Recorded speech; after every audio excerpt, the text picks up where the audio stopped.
ഇടത് വലത് മുന്നണികളുടെ കണക്കുകൂട്ടലുകൾ എങ്ങനെ എന്നതാണ് നമ്മൾ പരിശോധിച്ചതെങ്കിൽ ഈ തെരഞ്ഞെടുപ്പ് പോരാട്ടത്തിൽ ബി.ജെ.പിയും അതിശക്തമായ ലക്ഷ്യങ്ങളുമായി തന്നെയാണ് തെരഞ്ഞെടുപ്പ് ഗോതയിലേക്ക് ഇറങ്ങുന്നത്. പ്രത്യേകിച്ച് കഴിഞ്ഞ തദ്ദേശ തെരഞ്ഞെടുപ്പിൽ ചരിത്ര നേട്ടം കൈവരിക്കാൻ അവർക്ക് തിരുവനന്തപുരത്ത് സാധിച്ചിരുന്നു എന്നതാണ്.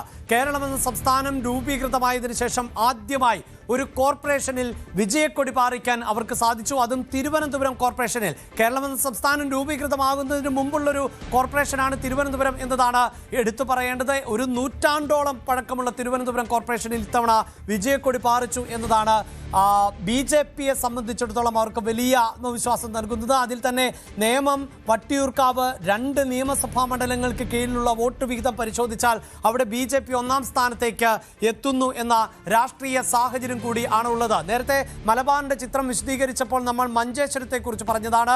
2 തെരഞ്ഞെടുപ്പുകളിൽ ഇഞ്ചോടിഞ്ച് പോരാട്ടമായിരുന്നു മഞ്ചേശ്വരത്ത് ബി.ജെ.പി കാഴ്ചവെച്ചത്. പാലക്കാടും മലമ്പുഴയും ഉൾപ്പെടെയുള്ള മണ്ഡലങ്ങളിൽ ബി.ജെ.പിയെ സംബന്ധിച്ചിടത്തോളം നിർണായകമായ വോട്ടു സ്വാധീനമുണ്ട് എന്നതുകൂടിയാണ് എടുത്തു പറയേണ്ടത്. കഴിഞ്ഞ നിയമസഭാ തെരഞ്ഞെടുപ്പിൽ ഒരുപക്ഷെ രാഷ്ട്രീയ കേരളം ഉറ്റുനോക്കിയ പോരാട്ടം എന്നത് ഷാഫി പറമ്പിലും അതോടൊപ്പം തന്നെ ഇ ശ്രീധരനും തമ്മിലുണ്ടായ പോരാട്ടമാണ്.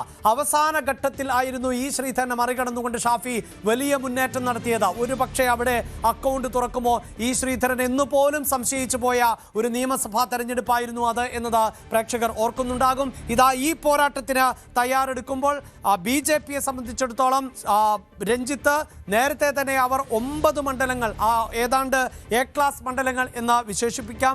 30 മണ്ഡലങ്ങളിൽ എങ്കിലും 40,000 അതിന് മുകളിലേക്ക് വോട്ട് വിഹിതം എന്ന് പ്രതീക്ഷിക്കുന്ന സാഹചര്യമുണ്ട്. അങ്ങനെ ബി.ജെ.പി ഇത്തവണ NDA ഇത്തവണ കളത്തിലിറങ്ങുന്നു. 2020 അടക്കം കൂട്ടുപിടിച്ചുകൊണ്ട് അവർ പോരാട്ടത്തിനിറങ്ങുന്നു. തൃപ്പൂണിത്തുറ നഗരസഭാ ഭരണം അവർക്ക് പ്രതീക്ഷ നൽകുമ്പോഴും അത് 2020 നൽകുന്നു എന്നതിൽ ചില എതിർപ്പുകൾ നമുക്ക് മനസ്സിലാക്കാൻ സാധിക്കുന്നു. എങ്ങനെയാണ് ഇത്തവണ NDAയുടെ കണക്കുകൂട്ടൽ? അവരെന്തു പ്രതീക്ഷയാണ് പുലർത്തുന്നത്? ബി.ജെ.പിയെ സംബന്ധിച്ചിടത്തോളം ഏറെ പ്രതീക്ഷാ നിർഭരമായ ഒരു നിയമസഭാ തെരഞ്ഞെടുപ്പ് തന്നെയാണ് ഇത് എന്ന കാര്യത്തിൽ സംശയമില്ല. നമുക്കറിയാം ഏതാണ്ട് 50ഓളം സീറ്റുകളിലെ സ്ഥാനാർത്ഥി നിർണയം ഏതാണ്ട് പൂർത്തിയാക്കി കഴിഞ്ഞു എന്നുള്ള വിവരങ്ങൾ ബി.ജെ.പി സംസ്ഥാന നേതൃത്വം വ്യക്തമാക്കിയിട്ടുണ്ട്. ആ പ്രഖ്യാപനം ഒരുപക്ഷെ ഇന്ന് വൈകിട്ടോ നാളെയോടുകൂടി ഉണ്ടാകും എന്ന് വേണം കരുതാൻ. ബാക്കിയുള്ള 90 മണ്ഡലങ്ങൾ അതിൽ ഘടകകക്ഷികളുമായുള്ള ചർച്ചകൾ പുരോഗമിക്കുന്നുണ്ട്. ഈ 90 മണ്ഡലങ്ങളെ സംബന്ധിച്ചുള്ള തീരുമാനം ഈ ആഴ്ച തന്നെ ഉണ്ടാകും എന്നുള്ള വിവരം കൂടി ഇപ്പോൾ ബി.ജെ.പി വൃത്തങ്ങൾ നൽകുന്ന സൂചനകളിൽ ഉണ്ട് എന്നുള്ളതാണ്. ഘടകകക്ഷികൾ ചിലർ തങ്ങളോടുകൂടി ആലോചിച്ച് മാത്രമേ സീറ്റ് പ്രഖ്യാപനം, സ്ഥാനാർത്ഥി പ്രഖ്യാപനം നടത്താവൂ എന്നുള്ള നിർദ്ദേശം ഇന്നലെ ഇവർ ഒരുമിച്ച് ചേർന്ന് ബി.ജെ.പി സംസ്ഥാന അധ്യക്ഷൻ നൽകിയിരുന്നു. അതുമായി ബന്ധപ്പെട്ട ചില തർക്കങ്ങൾ പരിഹരിക്കുക എന്ന് മാത്രമാണ് ബി.ജെ.പിക്ക് മുമ്പിലുള്ള ലക്ഷ്യം. നമുക്കറിയാം അഭിലാഷ് നേരത്തെ പറഞ്ഞതുപോലെ 30ഓളം എ ക്ലാസ് മണ്ഡലങ്ങൾ കേരളത്തിൽ ബി.ജെ.പി കണ്ടുവച്ചിട്ടുണ്ട്. അതിലിപ്പോൾ വട്ടിയൂർക്കാവ്, മഞ്ചേശ്വരം, ചാത്തന്നൂർ ഒപ്പം നേമം അടക്കമുള്ള മണ്ഡലങ്ങളിൽ വലിയ വിജയപ്രതീക്ഷ അവർ പുലർത്തുകയും ചെയ്യുന്നു. അതൊക്കെ എ ക്ലാസ് മണ്ഡലങ്ങളായി ബി.ജെ.പി പരിഗണിക്കുന്നതാണ്. അവിടെ രാഷ്ട്രീയ സാഹചര്യങ്ങൾ മാറി മറിഞ്ഞിട്ടുണ്ട് എന്നുള്ള ചില വിലയിരുത്തലുകൾ കൂടി ബി.ജെ.പിക്കുണ്ട് എന്നുള്ളതാണ് ഏറ്റവും പ്രധാനപ്പെട്ട ഒന്ന്. മഞ്ചേശ്വരത്ത് കെ സുരേന്ദ്രൻ പരാജയപ്പെട്ടതൊക്കെ വളരെ നിസ്സാരമായ വോട്ടുകൾക്കാണ്. നേരത്തെ അഭിലാഷ് പറഞ്ഞതുപോലെ പാലക്കാട്ടാകട്ടെ ശോഭാ സുരേന്ദ്രനെ കളത്തിലിറക്കുന്നതോടുകൂടി അവർ ഏതാണ്ട് അതുമായി ബന്ധപ്പെട്ട് കളത്തിലിറങ്ങിക്കഴിഞ്ഞു, വിജയം പ്രതീക്ഷിക്കുകയും മറ്റും ചെയ്യുന്നു. നേമത്ത് രാജീവ് ചന്ദ്രശേഖർ നേരത്തെ തന്നെ സ്ഥാനാർത്ഥി പ്രഖ്യാപിച്ചതാണ്.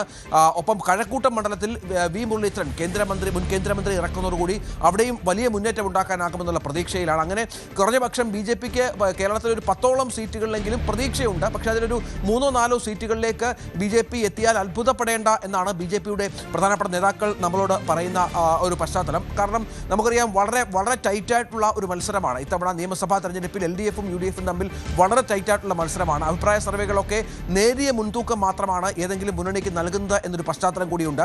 അവിടെ ഒരു കറുത്ത കുതിരകളാകാൻ തങ്ങൾക്ക് സാധിക്കുമോ എന്ന തരത്തിലുള്ള നീക്കം കൂടി ബി.ജെ.പിക്കുണ്ട്.